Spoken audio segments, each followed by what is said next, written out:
लड़का तो एक ही था, लड़का को खो दिया। फिर अभी दुखी नहीं हुआ क्योंकि देश के लिए तो प्राण आहुति दिया, कुर्बानी दिया, इसीलिए दुखी नहीं हूँ।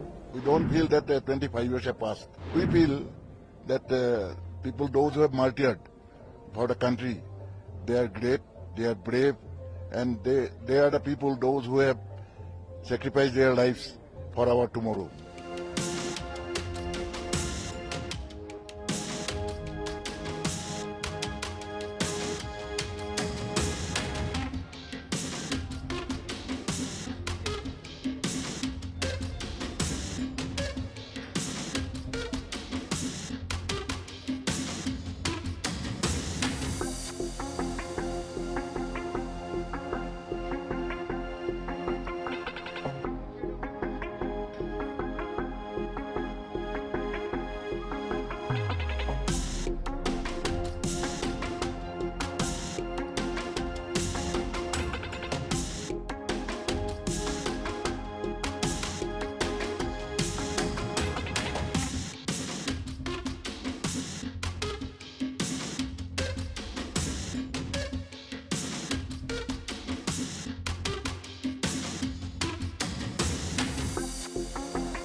We feel proud of it because we don't feel that 25 years have passed, and as a matter of fact, these 25 years have gone without war.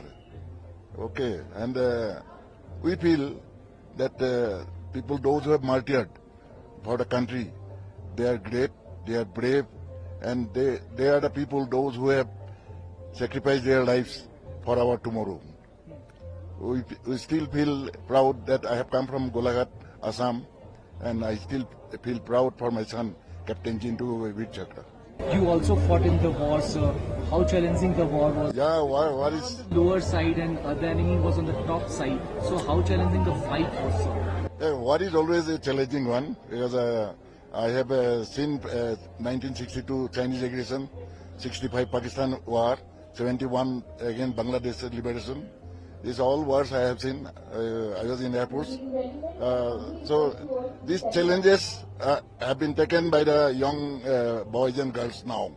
And we are proud for those young boys, those who are still planning to come to the armed forces. लड़का तो एक ही था, लड़का को खो दिया। फिर अभी दुखी नहीं हुआ क्योंकि देश के लिए तो प्राण आहुति दिया, कुर्बानी दिया, इसीलिए दुखी नहीं हूँ। दुखी होता हूँ तो देश को रक्षा के लिए तो प्राण आहुति दिया। क्या कुछ चीजें एक माँ के ऊपर बीतती है जब उसका बेटा देश के लिए अपनी जान को न्यौछावर करता है, और जब आप इन घाटियों को देखती हैं, माउंटेन्स को देखती हैं, इन चोटियों को देखती हैं, तो क्या आप अपने बेटे का रक्त इन घाटियों में दिखाई देता है?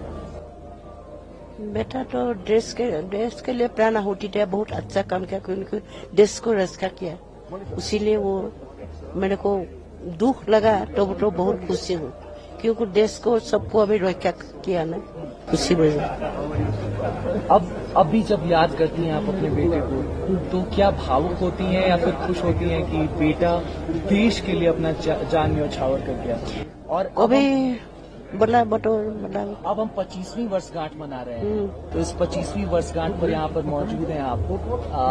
500 से ज्यादा जवानों ने अपने जान को न्यौछावर किया था कारगिल युद्ध में। उनमें से कई माओं ने अपने बेटे को खो दिया, कई जो बीवियां थी उन्होंने अपने हस्बैंड्स को खो दिया। तो वॉर जो है वो एक तरफ तो जीत लाता है, दूसरी तरफ हार लाता है, लेकिन माओं के ऊपर दुख बीतती है, उन पत्नियों के ऊपर दुख बीतती है, उस पर क्या? दुखी तो बहुत होता हूँ बेटा क्योंकि एक ही बेटा था, फिर वो तो देश के लिए प्राण आहुति दे दिया, उसके लिए बहुत खुशी हूँ क्योंकि देश को रक्षा किया। माँ पापा हम लोग को छोड़कर पूरा देश के लिए तो सोच रहा था, इसी वजह से हम लोग खुशी हूँ।